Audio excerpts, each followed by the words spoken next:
September 26th, 2007. Dear Diary. Well, Diary, it's done. The Lorne Armstrong you've come to know is no more. What happened to him, you may ask? Run over by a lull? Poisoned by his own pot pie?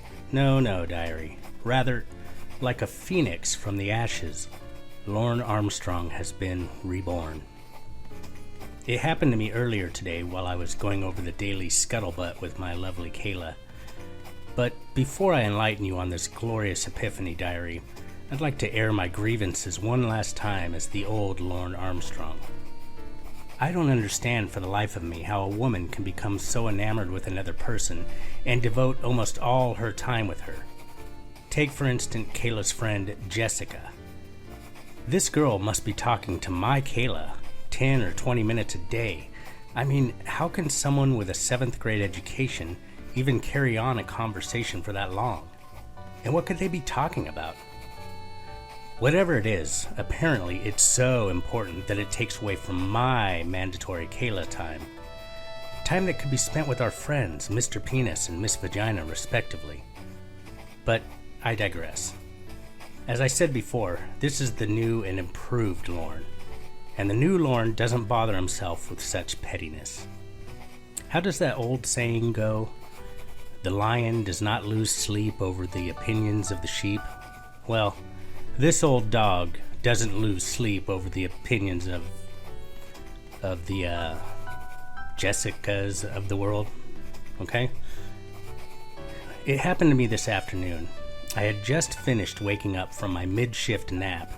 My cock-sucking so-called boss was on my ass again and decided to cut my self-appointed nap time in half. As pissed as I was at the time, I began to think to myself, why do I need work naps at all? Back in Maine, I could fall asleep in minutes and wake up at a reasonable hour just like everyone else. These days, though, it's a struggle to make it through the day without 2 naps and at least 8 cups of coffee. Now, sure, Diary, I've been working late hours. Everyone knows that it's around 2 or 3 a.m. when the country music talent scouts like to come wandering in through the doors of the karaoke bar looking for their next chart topper. Not to mention all the late-night love sessions with my intended, which often keep me awake into the wee hours of the morning. Today, however, it was during one of those chats that I had the epiphany that would change my life forever. Like so many nights before, I was explaining to Kayla all of the intricate ways that she can explore her body. This is, of course, her favorite activity, otherwise we wouldn't be doing it every night for hours on end. I have wondered how a child of her age could derive such enjoyment from a sexual act that I wasn't even there to witness.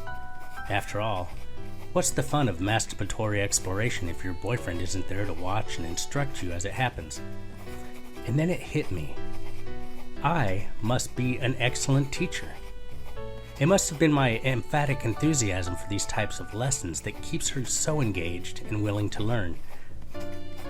I had never before thought of myself as an educator, but here I am. A vocational calling that I didn't even consider.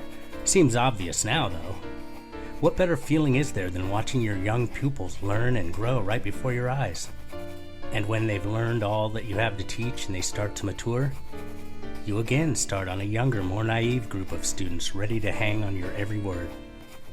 Now, as exciting as the prospect of academia is, I would still be remiss to neglect my true calling, which is to become the next country music sensation. There may, however, be a compromise here, Diary. If I ever want to learn how to be a successful musician, I'm going to need the proper tutelage. A teacher who can help me perfect the art of guitar playing, stage presence, and developing a higher vocal range.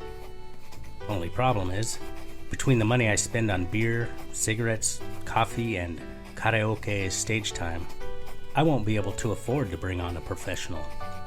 But I do happen to know someone who works for peanuts, is incredibly handsome, and is an aspiring educator. That's right, Diary. I'm going to become my own teacher. Who else better to teach me than me? I know I can push my limits sometime, but that's just the kind of educator that Professor Lorne Lynn Armstrong is. Plus, I get the added benefit of getting to sleep with the teacher every night. Not a bad deal, huh, diary? Anyways, I'll try to keep you abreast to this new arrangement with myself as time goes on. Right now, however, I believe it's time for me to go. I'd like to get to know more about this new teacher of mine over a few brewskis, and happy hour ends in about, 15 minutes. Okay, I'll talk to you tomorrow, diary. Good night.